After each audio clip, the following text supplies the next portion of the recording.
Hey Twangers! Today we're going to have a look at a vintage old Ibanez AD100 analog delay. Pretty straightforward device. These were relatively popular using before the digital delays came out. So, and you see these in a lot of some of the older guys still have these hanging around on their racks, but this one's up for sale. Isn't that fun? Let's have a look at what we got here. So over here, input level, obviously the level of the signal going in, and delay time, pretty straightforward. Repeat, how many times it's going to bounce.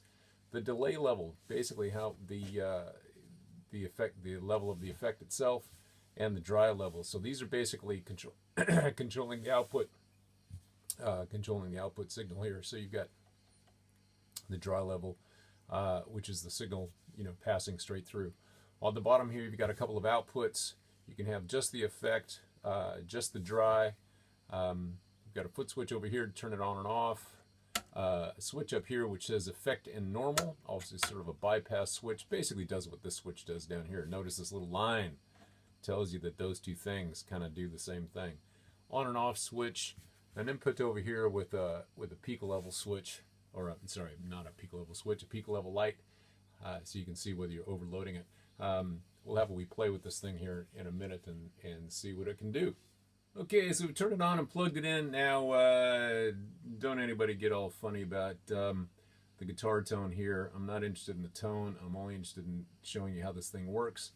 And so this is what we'll do. Notice we're sitting here now on normal, so effectively nothing's going to happen. If you look at the peak level over there, we've got a little bit happening. Obviously the on light works there, which is good. So now that we turn it on effect, we should get something. Obviously the output volume has gone down, so what we'll do here is bring up the dry level a bit. Maybe bring up the input level a bit, I think. Let's turn all this stuff down here so we don't get things too...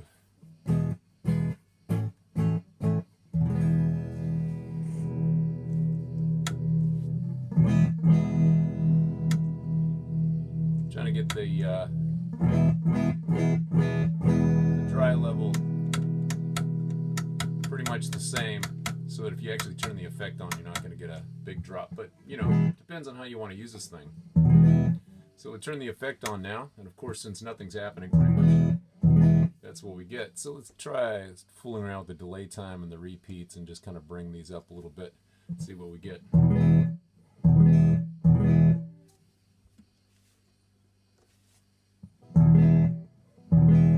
Start hearing it now. Picking up in there. It's got a fairly short repeat, so it's got that kind of water tanky sound. You cut those repeats way back and you get sort of more of just a thickening effect. So you can't really, that short repeat, you can't really tell that all that much of things are happening. But then as you bring that up, got some fun things. Let's bring up the delay level here.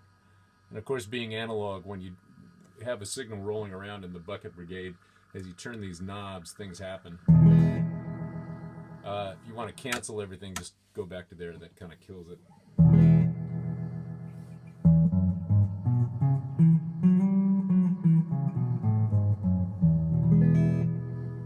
Pretty cool. Put more level in there so we can hear more of that delay. Of course, the repeats tell the thing how much to keep bringing that stuff around through the input. So, if you're really kind of a sonic sculptor kind of thing, you can do some interesting things here.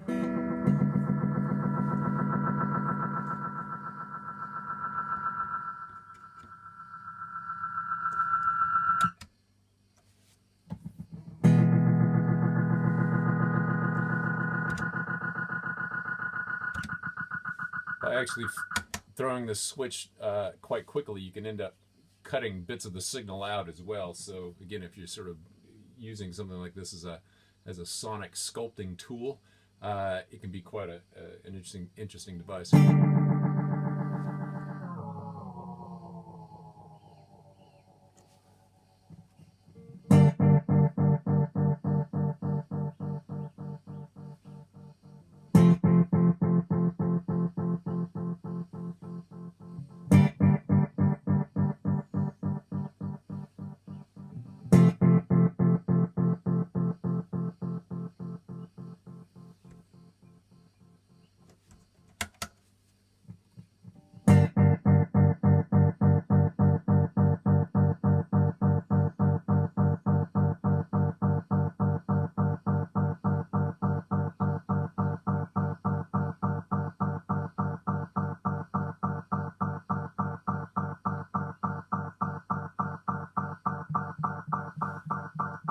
You can hear there how the signal degrades each time it goes around through there, getting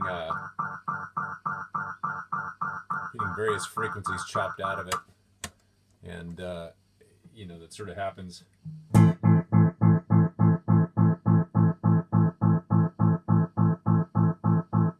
So it's happening relatively quickly.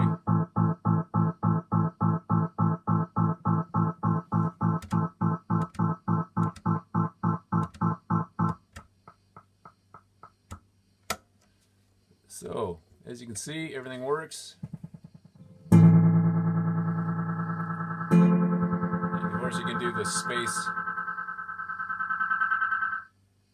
You can do all the space sounds as well. If with very short delay times and lots of repeats, of course, things move off into a kind of a positive feedback loop.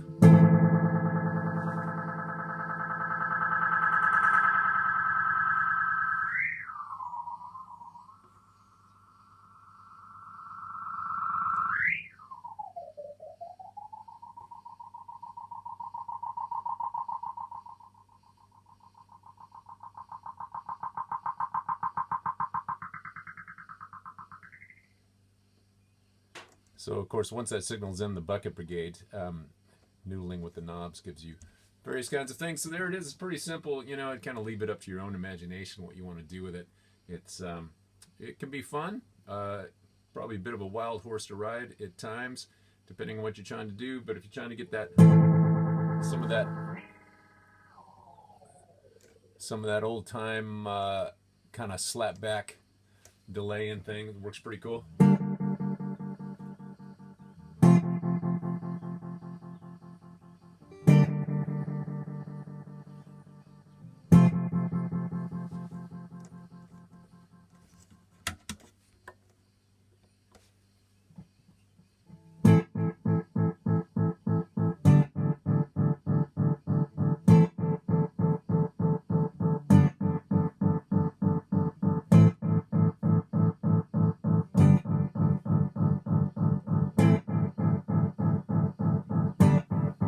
That almost infinite repeat, you can get some pretty smearing lines. I'm sure if you were a much better guitar player than I am, you could do all that cool Albert Lee kind of thing where you're playing notes in between the delays and then picking those up. Pretty cool technique.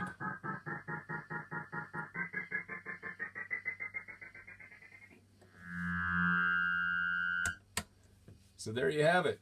Some funky old analog delay technology. Have fun.